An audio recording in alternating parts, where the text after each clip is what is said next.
नमस्कार, आप देख रहे हैं देवभूमि का दंगल और देवभूमि के दंगल में आज हम बात करेंगे वन्य जीव हमला नहीं कम, राजनीति झमाझम।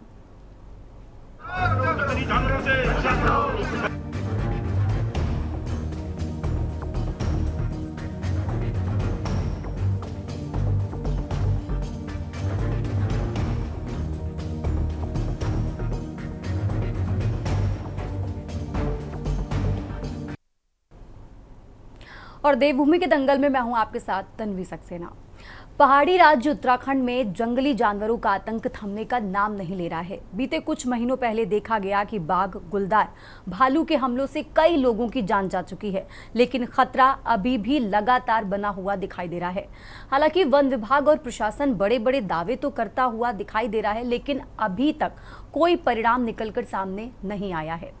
आपको बता दें कि जहां एक और प्रदेश के पहाड़ी इलाकों में लगातार हो रहे जंगली जानवरों के हमलों ने सभी क्षेत्रों में रह रहे लोगों की नींद उड़ा दी है। साल 2025 में वन्य जीवों के हमलों से सबसे ज्यादा प्रभावित क्षेत्र राज्य के पौड़ी जिले को देखा गया, जहां आए दिन वन्य जीवों के हमलों से आम लोग प्रभावित होते हुए दिखाई दिए थे। वहीं अब ये सिलसिला मैदानी इलाकों की ओर भी बढ़ता हुआ नजर आने लगा है। आंकड़ों की बात करें तो साल 2000 से लेकर अब तक 1265 लोगों की मौत और 6500 से ज्यादा लोग जंगली जानवरों के हमलों से घायल हुए हैं। पहाड़ी क्षेत्रों की बात करें तो गुलदार, भालू, बाघ के हमलों पर, तो वहीं मैदानी क्षेत्रों में हाथी, बंदरों द्वारा फसलों का नुकसान भी देखा जा रहा है। सही मायने में कहा जाए तो प्रदेश में वन्य जीव संघर्ष थमने का नाम नहीं ले रहा है। बात इसी महीने के अंतराल की करें तो कुछ बड़ी दुखदाई घटनाएं भी देखने को मिली हैं, जिसमें पौड़ी के चौबट्टा खाल विधानसभा के ग्राम मतकोट में 4 साल की बच्ची को तेंदुए द्वारा निवाला बना लिया गया। तो वहीं नैनीताल के भीमताल क्षेत्र में मवेशियों के लिए चारा लेने गई 55 साल की महिला का गुलदार द्वारा शिकार बना लिया गया। ताजा मामला मंगलवार का है, जब लैंसडाउन क्षेत्र में जंगल गई महिला पर भालू ने हमला कर दिया, जिससे घायल हो गई। इन घटनाओं से भय का माहौल लोगों के बीच बना हुआ है। ये नहीं बात करें मैदानी इलाके की तो लक्सर की, तो हफ्ते भर पहले ग्रामीण क्षेत्र के बीच नदी में मगरमच्छ और देहरादून के विकासनगर में दिन दहाड़े गुर्जर बस्ती में अजगर के घुस जाने से हड़कंप मच गया। साथ ही गर्मियों के दिन पूरी तरह से आने से पहले वनाग्नि की बढ़ती घटनाओं ने भी विषय को वन महकमे और आमजन के लिए चिंता का विषय बना दिया है।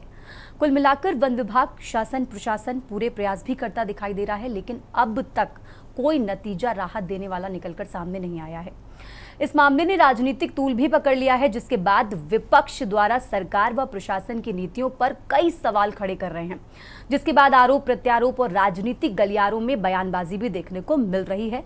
चर्चा आज इसी पर करेंगे, लेकिन उससे पहले ये रिपोर्ट देखिए।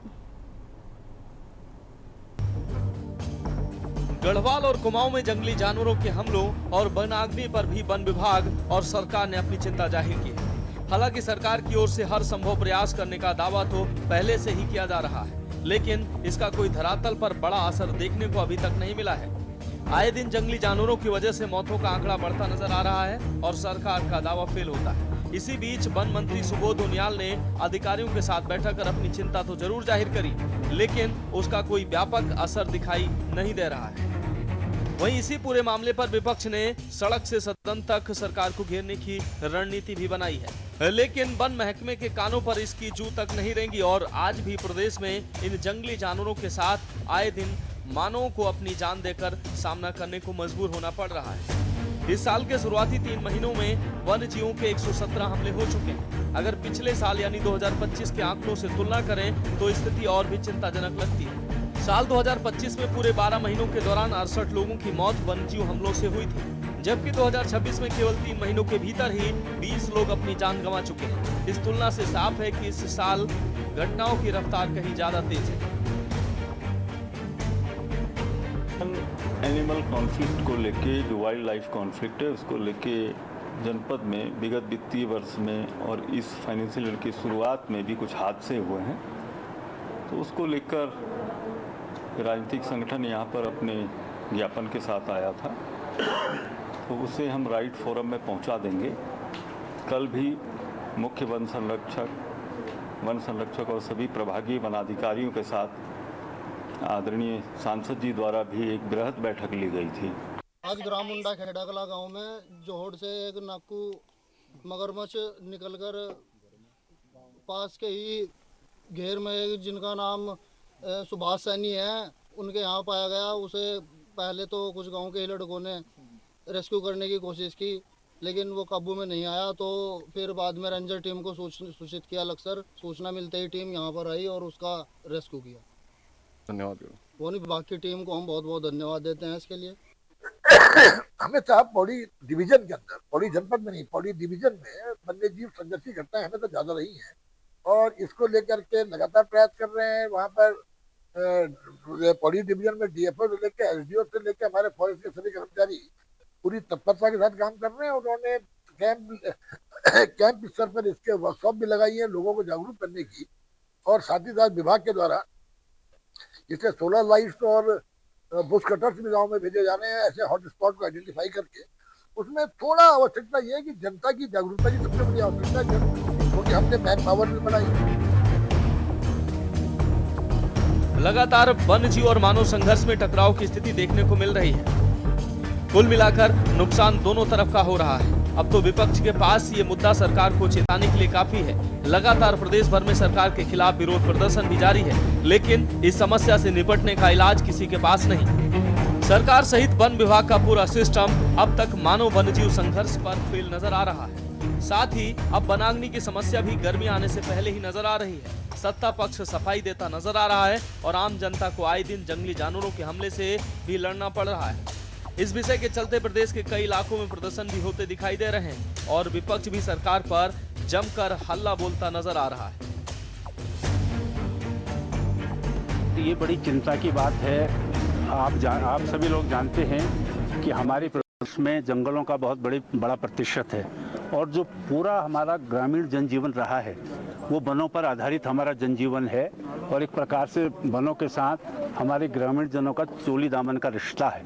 लेकिन इधर कुछ समय से आप सब लोग भी देख रहे हैं, पिछले 4-6 महीनों में भीमताल और उसके आसपास के इलाकों में जंगली जानवरों के हमलों से 4-6 लोगों को अपने प्राणों की आहुति देनी पड़ी है। उत्तराखंड विषम भौगोलिक परिस्थितियों वाला राज्य है और जिस तरीके से उत्तराखंड से पलायन बढ़ रहा है, सरकार उस पलायन को पहले से ही नहीं रोक पा रही है। और अब जिस तरीके से जंगली जानवरों के आतंक से आम जनमानस में भय का माहौल है, आए दिन पर्वतीय क्षेत्रों से खबरें आती हैं कि यहाँ पर जो है बाघ का हमला हो गया, यहाँ पर भालू का हमला हो गया, यहाँ अन्य जंगली जानवर का हमला हो गया और इन सभी जंगली जानवर के हमलों में निर्दोष लोगों की जानें जा रही हैं।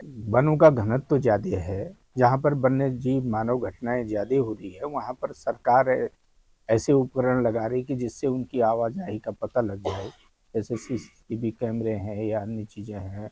कुछ अलार्मिंग पॉइंट जैसे ऐसे बनाने का सरकार का अपना विचार है और वन मंत्रालय इसमें मंथन भी कर रहा है।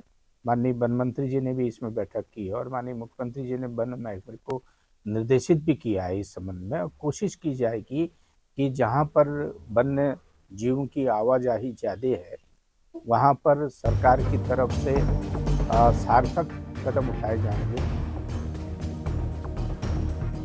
प्रदेश में मानव वन्यजीव संघर्ष लगातार बढ़ रहा है, जो बहुत चिंता का विषय बना हुआ है। वहीं अब पहाड़ों के बाद मैदानी क्षेत्रों में भी लगातार जंगली जानवरों का आतंक देखने को मिल रहा है। सवाल कुल मिलाकर अब यही है कि राज्य सरकार ने भी बढ़ते मानव वन्यजीव संघर्ष को लेकर अपने हाथ खड़े कर लिए हैं। ऐसे में पहाड़ की भौगोलिक परिस्थितियों से गुजर रहे ग्रामीण क्या ऐसे ही मानव वन्यजीव संघर्ष करते रहेंगे?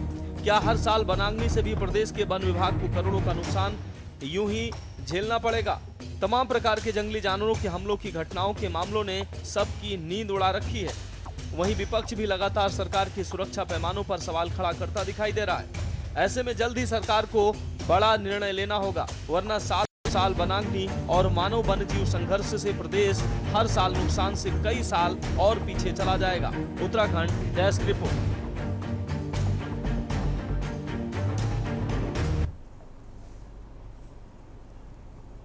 और इसी पर चर्चा के लिए हमारे साथ खास मेहमानों का पैनल जुड़ चुका है, उनका रुख आपसे करवाते हैं। दिव्या नेगी घई जी, मीडिया प्रभारी महिला मोर्चा भाजपा की तरफ से, आशीष सैनी प्रदेश प्रवक्ता कांग्रेस की तरफ से, कैप्टन राकेश ध्यानी केंद्रीय प्रवक्ता यूकेडी और पीसी थपलियाल वरिष्ठ नेता यूएसएसएम, और इसी के साथ रतनमणि ढोबाल राजनीतिक विशेषज्ञ हमारे साथ जुड़ चुके हैं। आप सभी मेहमानों का बहुत स्वागत इस चर्चा में शामिल होने के लिए। और शुरुआत करेंगे दिव्या नेगी घई जी से। दिव्या जी, देखिए वन्य जीव हमले की बात करें या फिर वनाग्नि की बात करें, उत्तराखंड के लिए ये मुद्दे कोई नए मुद्दे नहीं हैं, सालों से चले आ रहे हैं।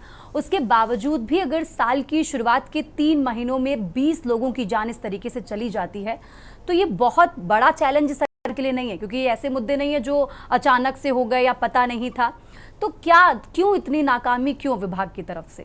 इसके लिए पहले से इंतजाम क्यों नहीं किए जाते? क्योंकि अभी तो पूरा साल पड़ा है और शुरुआत के ही 3 महीनों में 20 लोग अपनी जान गंवा देते हैं। दिव्या जी।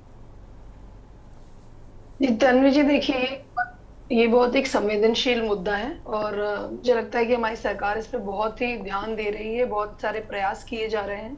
ये एक इत्तेफाक की बात है कि अभी के कुछ शुरुआती महीनों में हमें इतनी भारी नुकसान उठाना पड़ा है, जनहानि हुई है, वो बहुत ही संवेदनशील बात है, बहुत दुख की बात है। लेकिन इसका मतलब ये नहीं है कि सरकार की तरफ से किए गए कामों में इसमें कोई कमी रही है। हमारी सरकार ने बहुत तरीके से पहले से ही इसकी तैयारी शुरू कर दी है। जैसे कि आपने देखा होगा कि जैसे हम बात कर रहे थे, गर्मियों में जो वनाग्नि की दिक्कत आती है उसके लिए पहले से ही 5,500 फायर कैचर्स की नियुक्ति की गई है। उसमें भी अगर उनकी जनहानि होती है तो उनका 10 लाख का बीमा किया गया है। साथ ही आपने देखा ही है कि जो पहले जो हमें मुआवजा देते थे जो किसी की जनहानि होने पर, वो केवल 4 लाख रुपए था, उसको बढ़ा के सरकार ने पहले 6 लाख किया है, फिर 10 लाख किया है। साथ ही जो हमारे अगर इस तरह के कोई हमारे लोग घायल हो जाते हैं, इसमें कोई दिक्कत आती है उनको, तो उनके इलाज का तुरंत इलाज का पूरा तैयारी रखती है सरकार, वहां पर उनको तुरंत इलाज के लिए पहुंचाया जाता है, उसका पूरा खर्चा सरकार वहन करती है। पहली बार किया है हमारी सरकार ने, इससे पहले जो घायल होता कोई चिंता नहीं करता था। तो सरकार इतनी संवेदनशील है कि वो इस चीज की चिंता करती है और इसकी चिंता करने की वजह से ही। लेकिन सवाल तो भी ये भी है ना कि ये तो साल की शुरुआत हो रही है, 3 महीने बीते हैं, अभी तो पूरा साल बाकी है। देखिए, आप इसको इस तरह से मत करिए, कोई स्टैटिस्टिकल हम एक्सप्लोरेशन थोड़ी कर रहे हैं कि हम बोलेंगे कि 2 महीने में अगर इतने लोग हुए तो साल भर में तो इसका तो इतना अगर कोशिशें की गई हैं, इंतजाम किए गए हैं, तो इस तरीके की घटनाएं, ये तो केवल मौतें हुई हैं, बहुत से लोग घायल भी हुए होंगे इस चीज से। ये बता रही हूँ, आप मुझे अपनी बात खत्म करने दीजिए। देखिए, आप ये समझिए कि वन्य जीवन संघर्ष कोई एक ऐसा संघर्ष और एक ऐसी समस्या नहीं है जो केवल हमारे उत्तराखंड में ही है। जैसे कि अभी आपने बोला कि ये सालों से चली आ रही समस्या है, लेकिन ये भी हमें ध्यान में रखना है कि जो क्लाइमेट चेंज और इकोलॉजिकल चेंज पूरी दुनिया को अफेक्ट कर रहा है, उसकी वजह से ये चेंजेस और ये परेशानियां सब जगह देखी जा रही है। अभी नवंबर 2025 में आपने देखा होगा कि जापान में जो एओन नोशिरो मॉल है उसमें एक भालू घुस गया था खाना ढूंढने के लिए। और ऐसी ही परेशानियां हमारे महाराष्ट्र में, केरल में, पश्चिम बंगाल में, आसाम में, जितने भी प्रदेश हैं जहां पर ठीक ठाक वन है, वहां पर इस तरह की परेशानियां आती ही रहती हैं। हमारा ये काम है सरकार का कि वो इसकी परेशानियों को कम करने के लिए, लोगों को बचाने के लिए और उनको सेफ रखने के लिए लगातार काम करती रहे। और जब कभी भगवान न करे जनहानि हो ही जाती है तो उसका कैसे ध्यान रखा जाए, घायलों का कैसे उपचार किया जाए और कैसे उनको मुआवजा दिया जाए, चाहे वो घर का नुकसान हो, फसलों का नुकसान हो, पालतू मवेशियों का नुकसान हो, सबके लिए हमारी सरकार ने मुआवजा घोषित किया है। पर यहाँ पर मैं बोलना चाहूंगी कि हमें, जैसे अभी सरकार ने भी जन जागरूकता इसका कैंपेन चलाया है, तो ये अवेयरनेस हमें अपने जो लोकल लोग हैं वहां पे, उनमें भी हमें इंश्योर करना पड़ेगा कि अवेयरनेस रहे, कि हम वहां पे, जैसे अभी सरकार ने बहुत जगह सोलर लाइट्स लगाई हैं ताकि अंधेरा ना रहे, अंधेरा देख के जंगली जानवरों के आने का खतरा ज्यादा रहता है, तो वो चीज भी करी जा रही है। साथ में जो लोग हैं वहां पे जो रहते हैं वो भी ध्यान रखें कि हम जो जानवर हैं, कुत्ता है, इस तरह के जानवरों को घर के बाहर अंधेरे में और ऐसे इलाकों में ना बांधें जिनसे कि, और इस तरह से अगर बाहर उनको टॉयलेट जाना पड़ता है तो उसमें भी ज्यादा खतरा होता है इस तरह के हमले का। तो कुछ हमें जन जागरूकता पे काम करना पड़ेगा, कुछ हमें चीजों को ठीक करने के लिए काम करना पड़ेगा। ऐसे सरकार ने अभी बायो फेंसिंग पे भी जोर दे रहे हैं कि ऐसे इलाकों को हम कुछ खास तरह ठीक है, सरकार की तरफ से इंतजाम किए जा रहे हैं जनता को जागरूक करने के लिए और सुरक्षा इंतजाम भी किए जा रहे हैं। अदर स्टेट में क्या होता है, वहाँ की सरकार है वो इस चीज़ को खुद हैंडल करेंगे। हमारे साथ कांग्रेस प्रवक्ता आशीष सैनी भी जुड़ चुके हैं, हम उनका रुख करते हैं। आशीष जी, जिस तरीके से भी भाजपा प्रवक्ता को आपने सुना, उन्होंने कहा कि पिछली जो सरकारें थी बहुत सी चीज़ें उन्होंने गिनाई जो उनकी सरकार ने की, अभी जो सत्ता में सरकार है, और उन्होंने ये आरोप भी लगाया कि जो पिछली सरकारें थी उन्होंने इस चीज़ पर ध्यान नहीं दिया। जवाब दीजिए आशीष जी। देखिए, मैं जब भाजपा प्रवक्ता दिव्या नेगी जी की बात सुन रहा था तो मुझे बिल्कुल मुख्यमंत्री जी की झलक उनमें मुझे दिखाई दी। इस प्रकार मुख्यमंत्री जी कोई भी बात कह देते हैं, उसका कोई लॉजिक होता नहीं है। वही बात इन्होंने कह दी। मैं ये कह रहा हूँ कि वन्य जीवों से बचने के लिए पिछले वर्ष भी आपके चैनल पर डिबेट हुई थी, उसमें हमने कुछ सलाह इनको दी थी, जिसमें सोलर फेंसिंग की बात तो ये खुद कह रही है। जब पिछले वर्ष सोलर फेंसिंग की बात थी, तो इस वक्त तक सोलर फेंसिंग में कितनी हम सफलता हासिल कर चुके हैं, कितनी कमी रह गई है। दूसरा, लाइट लगाने की बात, उन रास्तों पर जहाँ आबादी है उनके चारों तरफ तेज रोशनी लगाए तो वन्य जीव बचेंगे। लेकिन इसका जो मुख्य जो आधार है वो है कि वन्य जीवों को वन क्षेत्र में ही उनके भोजन और पानी की व्यवस्था हो जाए। तो मुझे नहीं लगता कि वन्य जीव कभी आबादी की तरफ आएंगे। जहाँ आबादी और वन क्षेत्र बिल्कुल सटे हुए हैं, वहां हम ये नहीं कह सकते कि वन के अंदर हम व्यवस्था कर ले, लेकिन वन क्षेत्र के 100 मीटर अंदर, 200 मीटर अंदर तक यदि हम पीने के पानी की भी एक समुचित व्यवस्था कर ले, भोजन की व्यवस्था कर दे, और चौड़ी पत्ती वाले फल जिनमें कंदमूल लगते हैं, जिनको जंगल में ही खाया जा सके, जंगल में उनका उपयोग हो, तो ये वन्य जीवों से मानव संघर्ष की जो संभावना है इनको कम किया जा सकता है। राज्य सरकार, जो भारतीय जनता पार्टी की सरकार है, बड़ी आसानी से कह देते हैं कि पहले क्यों नहीं किया।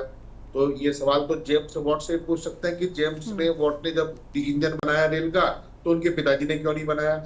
ये कोई सवाल नहीं है कि पहले क्यों नहीं हुआ।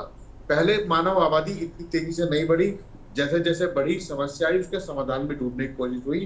पहले तो वन विभाग भी नहीं था, वन विभाग भी बातें बनाए।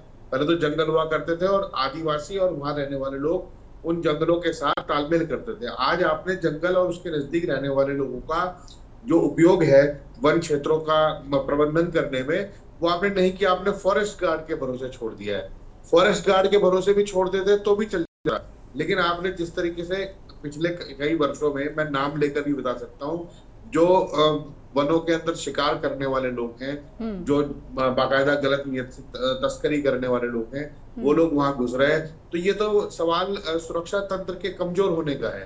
दूसरा जो सवाल है कि आबादी के वनों के क्षेत्र के नजदीक रहने वाली जो आबादी है, उसके साथ अगर सरकार और वन विभाग तालमेल बनाकर एक अच्छा प्रबंधन करे, चाहे मैंने जो पीने का पानी और खाने पीने की समस्याओं की बात की, या और भी तरीके जिससे हम उनको रोके जा सकते हैं, और फेंसिंग और लाइट जलाना रात में, ये तो एक अंतिम विकल्प है कि यदि इससे कंट्रोल नहीं हो रहा है तो आप एक व्यवस्था कर सकते हैं। और ये व्यवस्था कोई बहुत बड़ी नहीं है, सोलर लाइट लगाई जा सकती है।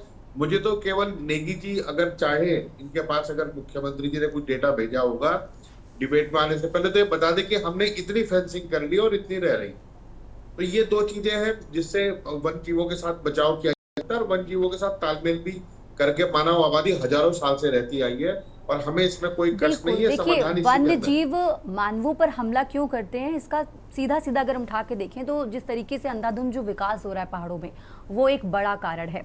आपने अभी जिस तरीके से बोला कि भाजपा नेता की तरफ से जो भी बातें कही गई कि सरकार ने, पहले जो सरकार थी वो उसने जो काम नहीं किए, हमने जो किए वो तो ठीक है, लेकिन सरकारों की तरफ से बहुत बार कह दिया जाता है कि जनता को जागरूक करने के लिए ये काम किए जा रहे हैं, सुरक्षा व्यवस्था को लेकर ये काम किए जा रहे हैं, लेकिन वो धरातल पर कितने हो रहे हैं ये बहुत मैटर करता है। ठीक है आशीष जी, आप हमारे साथ बने रहिए। हमारे साथ यूकेडी प्रवक्ता कैप्टन राकेश जानी जी भी जुड़ चुके हैं, हम उनका रुख कर लेते हैं। राकेश जी, आपका इस मुद्दे को लेकर सबसे पहली प्रतिक्रिया। जी तन्वी जी, अभी भारतीय जनता पार्टी और कांग्रेस के प्रवक्ताओं ने जिस तरह से पूरा विश्लेषण किया है इसका, तो मैं भारतीय जनता पार्टी के जो प्रवक्ता है उनका आज भी 15 साल तो उनको भी होने वाले हैं, आज भी वो इसी चीज में लगे हैं कि हमारे वन मंत्री ने मीटिंग बुलाई है, मुख्यमंत्री जी ने आज निर्देश दे दिए हैं, ये 15 साल तक निर्देश ही देते रहेंगे, एग्जीक्यूशन कब होगा। सच्चाई ये है कि आज की डेट में जो भारतीय जनता पार्टी की सरकार उत्तराखंड में है, ये सबसे बड़ी पार्टी इसकी रिस्पॉन्सिबल है कि अगर आज जानवरों और आदमियों के बीच में जो टकराव हो रहा है, जो स्थिति बनी है, उसका मुख्य कारण केवल भारतीय जनता पार्टी की नाकाम नीतियां हैं। आज आप पहाड़ों में कहीं भी रिजर्व फॉरेस्ट के अंदर चले जाइए, जबकि रिजर्व फॉरेस्ट के अंदर रूल होता है कि 1980 का एक क्लाउज है उसमें कि you can not do any commercial activity in the reserve forest, लेकिन आज भारतीय जनता पार्टी के सबसे बड़े जितने भी नेता हैं, मंत्री हैं, उन सब के कुछ ना कुछ या तो उनके रिजॉर्ट वहां बने हुए हैं या उन्होंने अपने फायदे के लिए शराब। ठीक है राकेश जी, आप हमारे साथ बने रहिए, हम आगे भी आपको सुनेंगे। इसी बीच अपने दर्शकों को ले चलते हैं पश्चिम बंगाल के गारबेटा, जहां पर सीएम योगी आदित्यनाथ पहुंचे हुए हैं, चुनावी जनसभा को संबोधित कर रहे हैं। श्री प्रदीप लोधा जी, भाजपा के वरिष्ठ नेता श्री मदन रोहिदास जी, प्रवासी प्रभारी विधायक उत्तर प्रदेश विधानसभा से अजय सिंह जी, भाजपा के जिला उपाध्यक्ष तारा चंद दत्ता जी, जिला उपाध्यक्ष श्रीमती कविता डे जी, सत्या सदन साहा जी, मंडल अध्यक्ष ठाकुर दास मिध्या जी, सोमेन शुक्ल जी, भीमसेन प्रमाणिक जी, विधानसभा संयोजक शिवचल धतौजी, प्रवासी प्रमुख श्री जज्ञान प्रसाद साहू जी, अभिजीत दे जी, सुप्रीम लोधा जी, भारी संख्या में उपस्थित भारतीय जनता पार्टी और गरपेटा विधानसभा क्षेत्र से जुड़े हुए मेरे सभी उपस्थित बहनों और भाइयों, मैं गरपेटा के ऐतिहासिक किला, यहां के अन्नदाता किसानों के परिश्रम, वीर और वीरांगनाओं की इस पावन धरा को, जिसने अपने परिश्रम और पुरुषार्थ से इस धरा को एक नई ऊंचाइयां दी हैं, इस पावन धरा को कोटि कोटि नमन करते हुए आप सभी का मैं हृदय से स्वागत करता हूं, अभिनंदन करता हूं। बहनों और भाइयों, बंगाल की धरती हमारे लिए एक प्रेरणा धरती रही है। याद करिए, देश के सम और विषम परिस्थितियों में बंगाल का यशस्वी नेतृत्व, बंगाल के युवाओं का परिश्रम और बंगाल के द्वारा दी जाने वाली दशा देश को एक नई दिशा प्रदान करता है। 1857 का प्रथम स्वतंत्र समर की लो इसी बंगाल की धरती में बैरकपुर से प्रारंभ हुआ था, जब मंगल पांडे के नेतृत्व में भारतीय सैनिकों ने ब्रिटिश हुकूमत की जड़ों को उखाड़ने के लिए हुंकार भरी थी। याद करना, बंगाल की धरा वंदे मातरम की धरा है। इस धरा ने जब अंगड़ाई ली है, वंदे मातरम भारत का अमर गीत बन गया और देखते ही देखते भारत की स्वाधीनता हम सबकी स्वाधीनता बन गई। बहनों और भाइयों, बंगाल रामकृष्ण परमहंस की धरती, बंगाल लाहिड़ी महाशय की धरती, बंगाल स्वामी प्रणवानंद जी की धरती और बंगाल स्वामी विवेकानंद की पावन धरती है। स्वामी विवेकानंद ने कहा था, गर्व से कहो हम हिंदू हैं। ये बंगाल की तो धरती ने हमें गौरव की अनुभूति करवाया। इसी धरा पर नेताजी सुभाष चंद्र बोस पैदा होते हैं। नेताजी सुभाष चंद्र बोस ने भारत के युवाओं को कहा था कि तुम मुझे खून दो, मैं तुम्हें आजादी दूंगा। युवा शक्ति का आह्वान आज भी मंत्र बनता है, मंत्र का कार्य करता है। कौन ऐसा युवा होगा जो नेताजी के नाम से जिसकी भुजाएं न फड़कती हो। बहनों और भाइयों, जब टीएमसी सरकार की अराजकता चरम पर है, उनके गुंडों के द्वारा पैसा, यहां के विकास का पैसा हजम कर दिया जा रहा है, जब तुष्टीकरण की पराकाष्ठा हो, नेताजी सुभाष चंद्र बोस का स्मरण स्वाभाविक हो उठता है।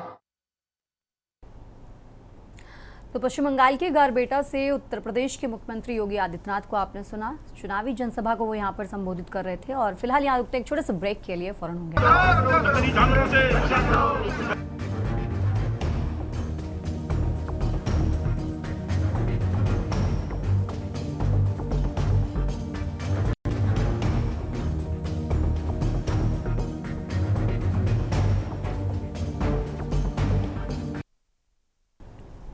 ब्रेक से वापस आ चुके हैं और देवभूमि के दंगल में एक बार फिर से आप सभी का स्वागत है। बात कर रहे हैं वन्य जीवों के हमले जिस तरीके से लगातार बढ़ रहे हैं, वनाग्नि की घटनाएं उत्तराखंड में हो रही हैं और इसी पर हमारे साथ प्रवक्ता यूकेडी कैप्टन राकेश ध्यानी जी हैं, उनका रुख करते हैं। राकेश जी, आप अपनी बात पूरी करिए। जिस तरीके से भाजपा की प्रवक्ता है, उन्होंने कहा कि पिछली की जो सरकारें थी उन्होंने तो वो काम नहीं किया जो हमने किया, जो विपक्ष है वो लगातार सरकार पर हमलावर है। आप क्या कुछ कहना चाहेंगे? अपनी बात पूरी करिए। जी मैम, ह्यूमन वाइल्ड लाइफ जो कॉन्फ्लिक्ट चल रहा है उसके लिए सरकार को जिम्मेदारी हमने बता दी कि सरकार पूरी तरह से जिम्मेदार है। एक तो वन विभाग के कानून ऐसे हो गए हैं कि जंगली जानवर आदमी को मार दे, लेकिन आदमी किसी जंगली जानवर एक पत्थर ना मार सके, तो ये भी एक कारण है।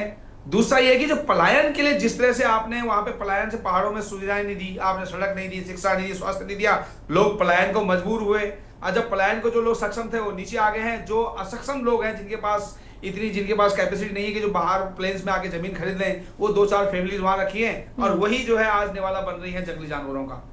स्थिति ये है, आप बिलीव नहीं करेंगे कि मैं दुगड्डा क्षेत्र, पौड़ी गढ़वाल के दुगड्डा क्षेत्र से आता हूं। मेरे गाँव के पास की लड़की दिल्ली से अपने बच्चे को पढ़ाने का उनका रिवर्स प्लान किया जाए, गांव में आई और दुगड्डा अपने बच्चे को गांव से, जहां पे 1 किलोमीटर का जंगल है केवल, गांव बच्चे को सुबह जो है स्कूल में छोड़ के आई और स्कूल से छोड़ के वापस जाते समय बाघ ने उसको निवाला बना दिया रास्ते में। ये स्थिति है आज तो। और गांव में उसके एक के बाद एक कारण ये है कि अगर आप प्राइमरी तक चलो, गांव के साथ, गांव के नजदीक स्कूल है, प्राइमरी से अगर हायर एजुकेशन में जाना है, 10th तक के स्कूल में जाना है, तो थोड़ा दूर जाना पड़ता है पहाड़ों में। पहाड़ों की भौगोलिक स्थिति थोड़ा अलग है, तो वहां आज बच्चों को स्कूल नहीं भेज पा रहे, या तो पेरेंट्स खुद जा रहे हैं सुबह छोड़ने के लिए, या फिर वो किसी भी प्रकार से झोपड़ी उपड़ी डाल के जो है शहर के नजदीक थोड़ा अपना घर बना रहे हैं। तो पलायन के लिए सरकार ने मजबूर किया है और उसी मजबूरी का कारण आज जंगली जानवर उठ रहे हैं। उसके और भी कारण हैं। आज ये स्थिति है कि अगर किसी को जंगली जानवर अटैक कर देता है तो उसके लिए पहाड़ों में कोई स्वास्थ्य सुविधा नहीं है। एम्बुलेंस मिलती भी है तो बहुत टाइम वहां पे या तो उसको खून निकल जाता है। अभी टिहरी में एक इंसिडेंट हुआ था, उसको एम्स में लाते लाते 8 घंटे लगे और उसके बाद एम्स ऋषिकेश में आने के बाद पहले बोला गया कि आप यहाँ पे 8,000 रुपए जमा करिए, उसके बाद आपके पेशेंट को एडमिट किया जाएगा। तो ये तो सरकार को देखना पड़ेगा ना यहाँ पे। लेकिन सरकार तो फिर भी कह रही है ना कि हम तो पहले से तैयारियां कर लेते हैं। वन्य जीवों के हमले होते हैं, वनाग्नि है, देखिए हर बार गर्मियों से पहले वनाग्नि की घटनाएं आती हैं और उससे पहले पता होता है कि किस तरीके से गर्मियों में क्या कुछ होता है। फिर भी सरकार ये कहती है कि हमने तैयारियां कर ली हैं। तो वनाग्नि में जो आपने डिप्लॉय किया, आज आप पीआरडी के भरोसे हैं, कोई फॉरेस्ट लोग जो है जंगल में जाते नहीं है। पीआरडी के जितने जवान जंगलों में काम करने चाहिए थे, वो जवान आपके घर में या तो खाना बना रहे हैं, या लश्कर का काम कर रहे हैं, या माली का काम कर रहे हैं, या आपका कुत्ते घुमा रहे हैं। और बाकी जो फंड आपको मिल रहा है, वो फंड आप जो है उनके पास कोई संसाधन है नहीं, वो वही आज भी पुरानी तकनीक चल रही है, पेड़ के घास के टहनी तोड़ रहे हैं, उससे आग बुझा रहे हैं। तो कब तक ऐसे चलेगा?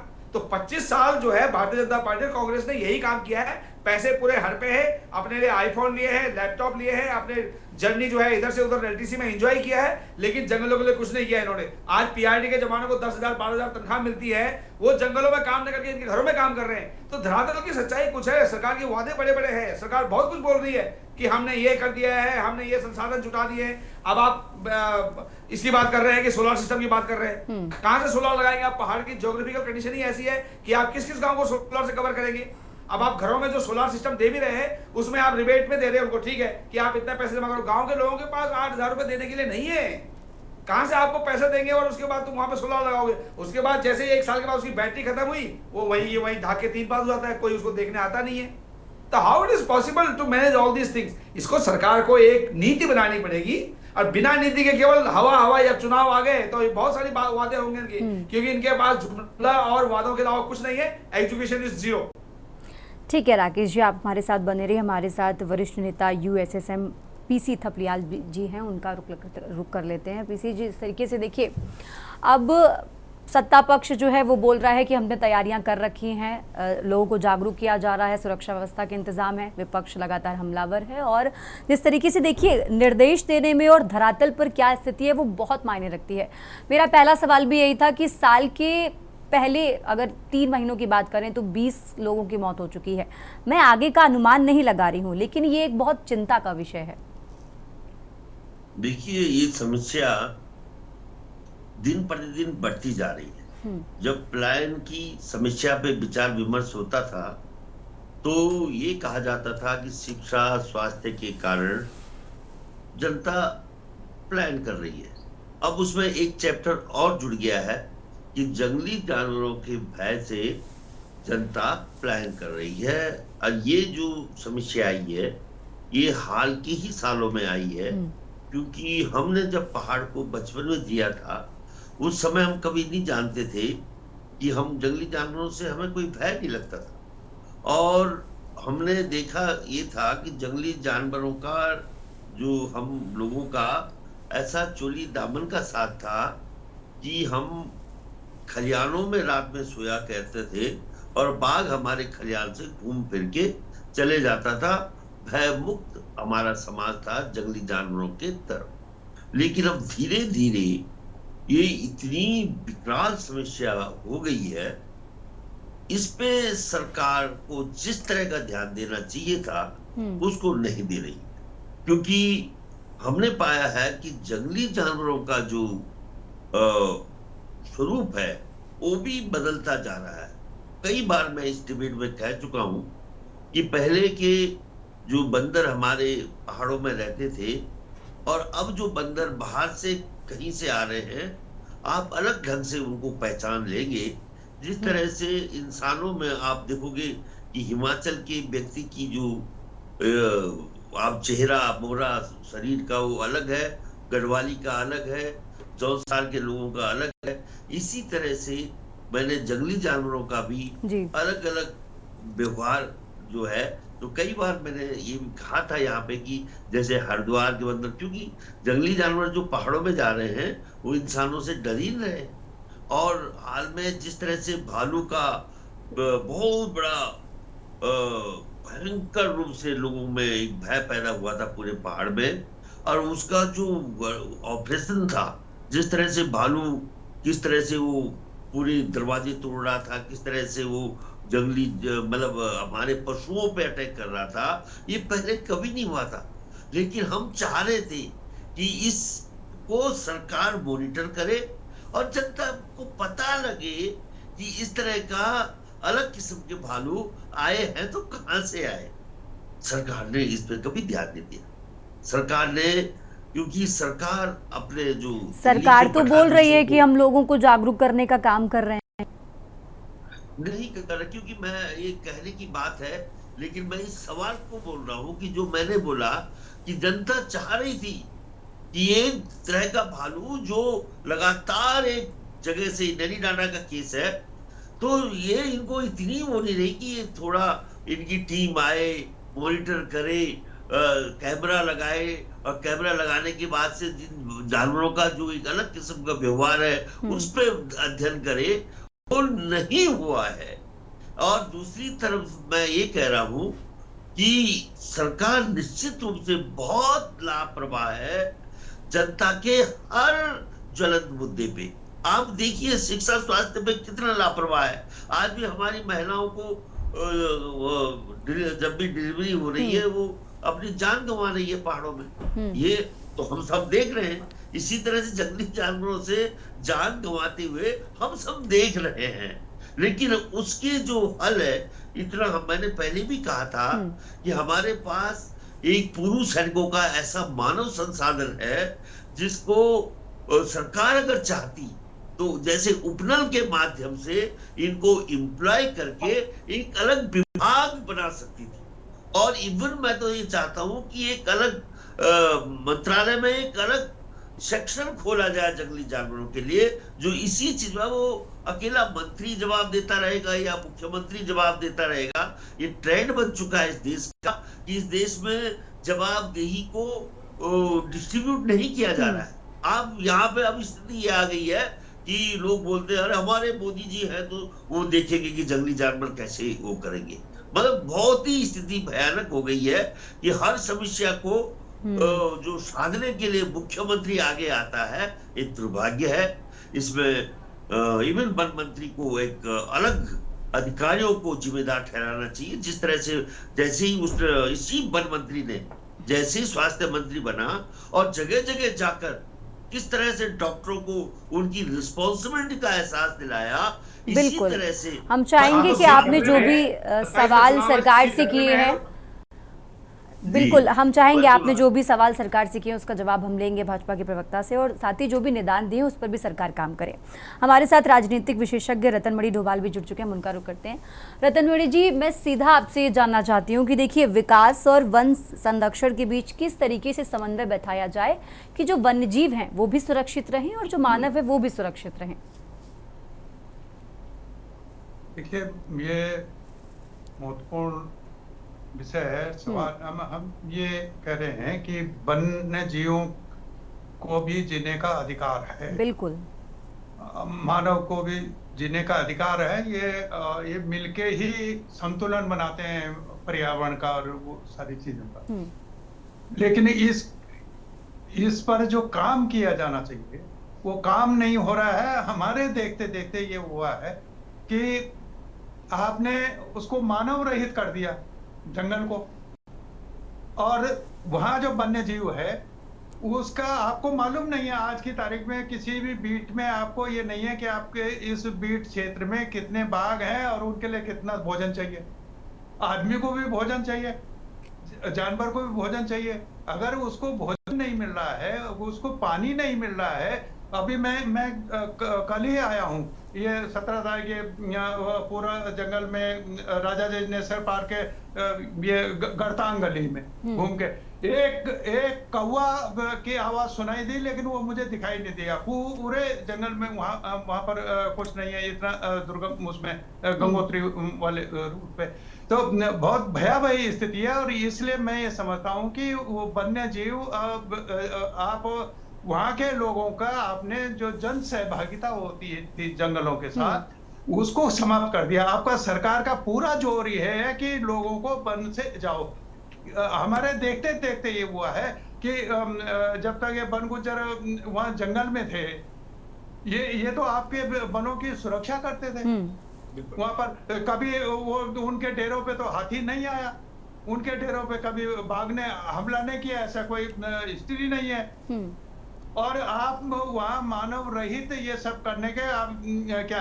अब मैं ये जानना चाह रहा हूँ जो बीजेपी के प्रवक्ता हैं उनसे कि आपको लोगों के जो अपने महंगाई की रोजगार के उसके लिए उनको डंडा बजाने के लिए तो आप पुलिस थाने खोल रहे हो, पुलिस भर्ती आप कर रहे हो कि 25 साल में कितने फॉरेस्ट रेंज बढ़ी हैं। अगर आपने मानव रहित किया है, आपने वहां आग भी बुझानी है, कितने बीट बढ़ाई हैं, कितनी भर्तियां उसमें की हैं जो उस जंगल की रक्षा करेंगे, वो तो लगातार कम हो रही हैं। अगर वहां लगातार ये कम हो रहा है, ये बहुत जरूरी है कि सरकार को, ये सरकार हो या कोई और सरकार हो या विभाग हो, ये दोनों का जीवन बचाना, जो वन्य जीव है उसकी भी सुरक्षा करना जरूरी है। और वो सुरक्षा तब होगी जब उसको भोजन मिलेगा। एक बड़ा कारण जो मैं समझ मेरी व्यक्तिगत राय है कि इन्होंने लोगों जंगलों से मोह भंग कर दिया, और दूसरा क्या होगा, लोग पलायन कर रहे हैं, पशुपालन बंद हो गया है। पहले लोग जो कोई बूढ़ा पशु हो जाता था, मर जाता था, उसको जंगल में छोड़ आते थे और फिर कोई नहीं आता था, उनका वो भोजन बनता था। अब वो नहीं है। अब में सब खुले सड़कों पर भोजन और पानी में पूरे इस इलाके में, अभी जो मैं परसों गया इसी कमीज में, अगर मैं बिल्कुल, और सीधा सा मतलब भी है कि जो वन के जीव हैं उनको वनों के अंदर ही अगर अपना खाना पानी मिल जाए तो वो बाहर मानव के जो क्षेत्र है वहां पर नहीं जाएंगे। भटक रहे हैं और लोगों को खा रहे हैं। अब ये क्या करते हैं उसमें, साहब हम तो 10 लाख रुपए देते हैं, ये एक आदमी की कीमत 10 लाख रुपए लगा दिए इन्होंने कि हम मुआवजा दे रहे हैं, और उसमें भी ताली बजवाते हैं कि 10 लाख रुपए दे दिए। ये मजाक है लोगों के साथ, ये बंद होना चाहिए। वनों की सुरक्षा हर हालत में होनी चाहिए। और ये हम तो पूरे दुनिया के पर्यावरण की रक्षा करते हैं। 80% जो वन क्षेत्र है, लेकिन आपने लोगों को उस खेती से विमुक्त कर दिया है। उस खेती का आज भी जो पहाड़ में लोग रह रहे हैं 80% लोग उस खेती में खटते हैं जो 3 साल में घटने में 3 महीने का अनाज नहीं देती है। और हमारे यहाँ पंतनगर कृषि विश्वविद्यालय है जिसमें बोर्ड लगा हुआ है कि हरित क्रांति का जनक वो है, उसने उत्तराखंड के खेती की क्रांति के लिए कुछ काम नहीं किया जो वो उसका उपजाऊ खेती बनाए ताकि वो लोग पलायन नहीं करें। ये धीरे धीरे जब सब कर रहे हैं, आप स्कूल भी बंद कर रहे हैं, अस्पताल भी बेच रहे हैं, खेती भी बेच रहे हैं, जंगलों में रिसोर्ट्स बना रहे हैं, वहाँ हमारी बेटियों को आप भेज रहे हैं, मौज मस्ती का इलाका आप बना रहे हैं, तो क्या कौन जंगल की रक्षा करे? ये सब जंगली हो गए हैं जिन्होंने रक्षा करनी थी। ठीक है, विकास एक बहुत अंधाधुंध पहाड़ों पर जिस तरीके से विकास हो रहा है ये एक बहुत बड़ा कारण है इन सारी घटनाओं का। जो भाजपा की प्रवक्ता दिव्या नेगी जी हमारे साथ हैं। दिव्या जी, आपने सबकी बातें सुनी, सबके सवाल सुने, और मेरा भी अब आपसे एक सवाल है कि सरकार के पास इन सारी घटनाओं के लिए ठोस प्लान क्या है? देखिए, ठोस प्लान यही है कि जैसे थपलियाल जी ने कहा अभी कि हमारे जो वन मंत्री जी अभी स्वास्थ्य मंत्री बने तो उन्होंने तुरंत जायजा लिया और उन्होंने सीधा जिम्मेदारी लोगों को सौंपी। तो ऐसा नहीं है कि जब वो वन मंत्री है तो तब वो ये काम नहीं कर रहे हैं, तभी भी जिम्मेदारी सौंपी जाती है, तभी भी जो वहाँ पर तैनात हैं डीएफओज हैं और जो उनकी टीम्स हैं उनकी जिम्मेदारी रहती है। और लगातार मैं आपको बता रही हूँ कि किस तरह से रेस्क्यू सेंटर्स की संख्या बढ़ाने के लिए सरकार काम कर रही है, सोलर लाइट्स लगाने के लिए काम कर रही है।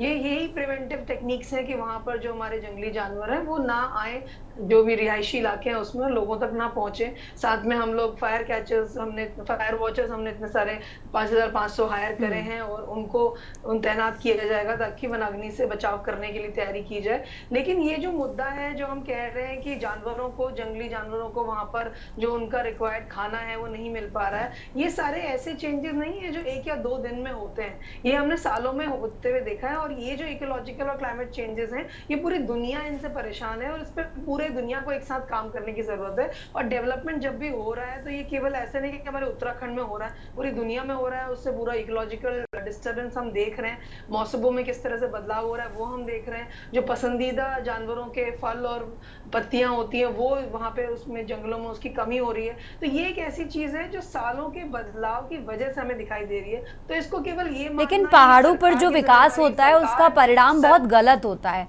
अगर हम बात करें, देखिए पहाड़ों को काट करके जिस तरीके से सुरंग बनाई जाती है, जाने के रास्ते बनाए जाते हैं, वो कहीं ना कहीं बहुत ज्यादा गलत परिणाम देते हैं और इसी को लेकर बात की जा रही है कि पहाड़ों पर, अगर आप इस तरह से बोलेंगे कि विकास, मैंने विकास के लिए विकास तो होगा ही, विकास भी जनता के लिए ही होता है। विकास ना करे, मैंने ऐसा कभी नहीं बोला, और विकास भी जनता के हित में होता है। लेकिन जो अंधाधुंध विकास हो रहा है हम उसकी बात कर रहे हैं और किस तरीके से कहीं ना कहीं उसका खामियाजा भी जनता को ही भुगतना पड़ रहा है। देखिए, जब भी विकास होता है, विकास होने से कुछ ना कुछ डिस्टर्बेंस आता है, लेकिन उस डिस्टर्बेंस को कंट्रोल करा जाता है। जहां पर ऐसे सेंसिटिव इलाके हैं, यहाँ पे ऐसी नुकसान होने का खतरा है, वहां पर उसकी तैयारी सरकार पहले से कर रही है। जहां पर भी सेंसिटिव जोन, सारे पहाड़ों से पलायन करवा दिया है आपने, उसके बाद आप विकास की बातें कर रहे हैं। आप ऐसी बातें मत करिए। पलायन करवाने के लिए सरकार ही अकेली जिम्मेदार नहीं होती, बहुत सारे काम होते हैं इसके कारण पलायन होता है। पलायन एक नेचुरल प्रक्रिया है कि लोग, वो वन मंत्री खुद शराब के ठेके में इन्वॉल्व है, उनकी अपना ठेका है उसमें, और वो उसको बचाने के लिए उन्होंने पूरी ताकत लगा रखी है। और ये डीएफओ ने डिक्लेयर कर दिया है कि ये जो शराब का ठेका है ये रिजर्व फॉरेस्ट में है, और रिजर्व फॉरेस्ट के अंदर आप जो इसका नियम है 1980 का, जो इसका प्रोविजन है, उसके हिसाब से आप वहां कुछ भी व्यवसायिक कार्य नहीं कर सकते। लेकिन मंत्री जी हैं, कुछ भी कर सकते हैं, और शराब का ठेका डिक्लेयर कर दिया। डीएफओ ने बोल दिया कि शराब का ठेका जो है रिजर्व फॉरेस्ट के अंदर है। लेकिन सुबोध उनियाल जी उसको वहां से हिलने का नाम, इतनी ताकत उन्होंने झोंक दी है। डीएम को, चाहे डीएफओ को, सबको अपने कब्जे में, पीसीसीएफ को अपने कब्जे में लेकर रखा है, सब डरे हुए हैं। तो ऐसा अगर नेता का, जिस नेता का आप गुणगान गा रहे हैं, वो नेता खुद ही इन कृत्यों में इन्वॉल्व है, तो कैसे चलेगा आपका ये काम? कैसा पहाड़ों में विकास होगा? देखिए, और ऊपर से ये एक अलग मुद्दा है, ये जो आप बात करें एक अलग मुद्दा है। हम मुद्दे की बात कर रहे हैं। देखिए, हम बात, देखिए ठीक है राकेश जी सुनिए, हम बात कर रहे हैं कि देखिए सीधा समझते हैं कि देखिए साल की शुरुआत हुई, पहले ही 3 महीनों में, फिर से इस बात का जिक्र कर रही हूँ कि 3 महीनों में 20 लोगों की मौत हो जाती है, क्योंकि उससे पहले भी सरकार ने इंतजाम किए थे। सरकार को पता था कि गर्मियां जब आती हैं तो वनाग्नि की घटनाएं आती हैं और वन्य जीवों के जो हमले हैं वो भी कोई नई बात नहीं है। सरकार ने इंतजाम किए, उसके बावजूद भी जो आंकड़ा निकलकर 3 महीनों का आता है वो चिंता पैदा करता है। आगे का अनुमान नहीं लगाया जा रहा है, लेकिन इससे सबक क्या मिला है? सरकार इससे ज्यादा अब आगे क्या प्लान बना रही है? एक ही एक रास्ता है इसके लिए, आप रिवर्स प्लान कीजिए और लोगों के अंदर वो पुराने वाले भाव लाइए कि मेरा जंगल। अगर जिस दिन मेरे पास मेरा गांव में मैं रहने लग गया, मेरे अंदर वो भाव आ गए कि ये जंगल मेरा है, आग लगेगी तो मैं बुझाऊंगा। जंगली जानवरों से अपने आप, जैसे कि अभी हमारे डोभाल जी बता रहे थे कि वहां पे गुज्जर जंगलों में रहते हैं, उनको तो निवासी जंगल के अंदर है, कभी आज तक कोई कॉन्फ्लिक्ट नहीं हुआ उनके साथ में, वो जंगल के अंदर ही रहते थे, आज यहाँ पे है, कल वहां शिफ्ट होते थे। तो वो माहौल आपको बनाना पड़ेगा और बहुत जरूरी भी है जिस तरीके से वन्य जीव हैं और जो मानव है उनके बीच समन्वय होना बहुत जरूरी है। बिल्कुल, यस। ठीक है, हमारे साथ कांग्रेस के प्रवक्ता हैं, उनकी भी प्रतिक्रिया लेते हैं। आशीष जी, आपकी राय। देखिए, जो चर्चा है वो बिल्कुल सही दिशा में है, लेकिन सरकार इस चर्चा के सुझाव को कहां तक मान पाने की स्थिति में है। इसमें मैं एक उदाहरण दूंगा, जैसे हमने कहा कि वन क्षेत्र की भूमि में आबादी, मानव आबादी के अतिक्रमण के कारण भी बहुत सारे आए हैं। एक घटना आपके सामने आई होगी जिसमें एक पहाड़ के नीचे एक बहुत बड़ा शीश महल टाइप का किसी बड़े भाजपा विधायक का घर बन रहा था। वो उस पर जांच और कार्रवाई की मांग हुई, आज तक क्या स्थिति उसकी बनी है उसका पता नहीं है। ऐसे ही करके थोड़ा थोड़ा जब हम जंगल की तरफ बढ़ते हैं तो वन क्षेत्रों पर अतिक्रमण के कारण जो चौड़ी पत्ती के फल, जिसमें चौड़ी पत्ती और फलदार जो वृक्ष है उनकी संख्याओं में कमी आई है। इन चीजों का ध्यान देने की जरूरत है, क्योंकि वो फल कब बनेंगे? जब उनके बीज वहां पर मिलेंगे। और बीज कहाँ आएंगे? जहां मानव आबादी होगी, वहीं से फलों के बीज जंगल की तरफ बढ़ेंगे। वन विभाग को भी आवश्यकता है कि फलों के पेड़ जंगल के अंदर लगाए।